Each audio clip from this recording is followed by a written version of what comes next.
The Qin dynasty's unforgiving policy of learning from officials and the total abolition of private education, a pair of laws that did not merely regulate schooling, but weaponized learning to cement the world's first centralized imperial empire. To grasp the sheer brutality and genius of this system, we must step back to 221 BCE, when Qin Shi Huang had just crushed the last of the warring states and forged a unified China from the ashes of centuries of chaos. For the first time, a single ruler controlled every inch of land, from the Yellow River to the Yangtze, but a fatal weakness threatened his reign: ideological division. For hundreds of years, the Warring States era had birthed the 100 schools of thought, a golden age of intellectual freedom, where Confucians, Mohists, Taoists, and legalists debated, taught, and mobilized followers through private academies. Private education, pioneered by Confucius, had broken the ancient monopoly of learning under official control that defined the Zhou dynasty, turning scholars into independent thinkers who traveled kingdoms, criticized rulers, and shaped public opinion. To Qin Shi Huang and his chief minister Li Si, this freedom was not a cultural triumph, it was an existential threat. In 213 BCE, the spark that ignited this education revolution erupted in the Xianyang Palace during a grand feast celebrating the empire's unification. A Confucian scholar named Chun Yu stood before the emperor and dared to demand a return to the feudal system of the Zhou dynasty, arguing that royal kin should be granted fiefs to stabilize the realm. This direct challenge to the Qin's centralizing Junxianzhi was not just a political disagreement. It was a declaration that private, ancient ideologies still held power over the minds of educated elites.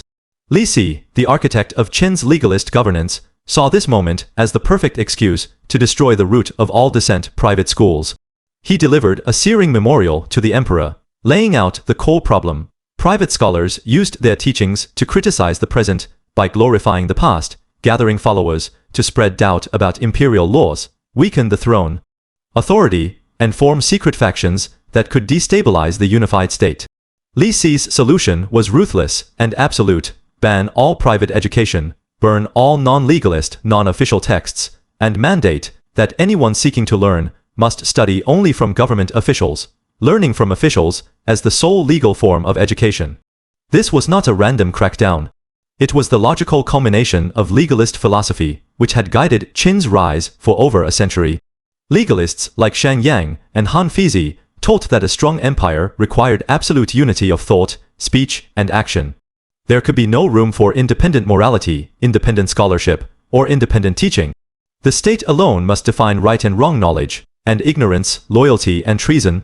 The learning from officials' policy turned this philosophy into a lived reality for every Qin subject. Let us break down exactly how this system operated, with strict historical accuracy. First, the definition of a teacher was rewritten entirely. No longer could scholars, philosophers, or learned commoners open schools or tutor students. Teachers were only serving government officials, magistrates, legal clerks, tax administrators, and military officers who had been vetted and approved by the imperial court. These men were not educators by passion. They were agents of the state, their loyalty tied to their salaries, their positions, and their very lives. Their job was not to foster critical thinking, but to drill imperial laws, administrative procedures, tax codes, and military protocols into the minds of students. Second, the curriculum was stripped to the bone, with zero tolerance for ideological dissent. The only approved texts were Qin's official legal codes, administrative documents, and practical manuals for agriculture, medicine, and divination books that served the state's economic and logistical needs. All other works, especially the Confucian classics, historical records of other kingdoms, and the writings of the 100 schools of thought, were ordered burned. The penalty for violating this was savage. Anyone caught hiding forbidden books faced tattooing and forced labor. Anyone caught discussing the classics publicly faced execution. Anyone who used ancient teachings to criticize the Qin state faced extermination of their entire clan. Even officials who failed to report violations suffered the same punishment as the offenders, creating a culture of mutual surveillance that crushed any hidden resistance. Third, the purpose of education was redefined from personal growth to state service. There was no learning for art, philosophy, or self-cultivation. The goal was to produce a population of obedient subjects and a bureaucracy of efficient, loyal officials who would execute the emperor's will without question. Farmers learned to follow tax and coevee labor laws. Clerks learned to draft official documents without bias. Soldiers learned military discipline and imperial loyalty. Education became a tool of governance, not a pursuit of wisdom. We must also address a critical historical myth. This policy did not mean the Qin eliminated education entirely. It eliminated uncontrolled education. The Qin state still needed literate officials to run its massive bureaucracy, which spanned thousands of counties and managed millions of people. So learning from officials was a state-run education system, the first of its kind in China, designed to produce exactly the skills the empire needed, no more, no less. This system was enforced across the entire realm, from the imperial capital of Xianyang to the most remote border villages. Local officials were required to hold regular teaching sessions, answer citizens' questions about the law, and ensure that no private teaching took place.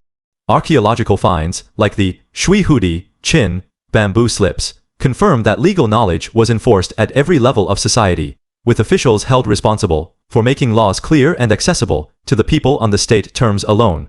Now, let us examine the dual impact of this system, its short-term success and its long-term catastrophe. In the short term, it worked brilliantly. By eliminating private schools and unifying ideology under legalism, the Qin crushed regional loyalties and intellectual resistance. The bureaucracy became highly efficient, as all officials shared the same legal training and imperial loyalty. The empire could enforce uniform laws, standardize writing systems, weights, measures, and currency, and mobilize massive labor forces for the Great Wall, the Linggu Canal, and the Emperor's Mausoleum. For a decade, the Qin state was unchallenged, its control absolute. But this victory came at a horrific cost. The ban on private education destroyed centuries of intellectual heritage, cutting off China from the diversity of thought that had driven cultural innovation. It created a population that feared independent thinking, where obedience replaced curiosity, and state dogma replaced moral reasoning. When the Qin's harsh laws and excessive labor demands sparked mass uprisings just a few years after Qin Shi Huang's death, there were no independent scholars or local leaders to mediate, no intellectual class to guide reform, only a population that had been taught to obey or die. The system that had unified China also ensured the Qin's rapid collapse, as the people had no way to voice grievances or adapt the regime to crisis. Mainstream historians universally agree that this education policy was a defining turning point in Chinese history. It marked the end of the 100 schools of thought and the beginning of state-controlled education that would shape China for the next 2,000 years.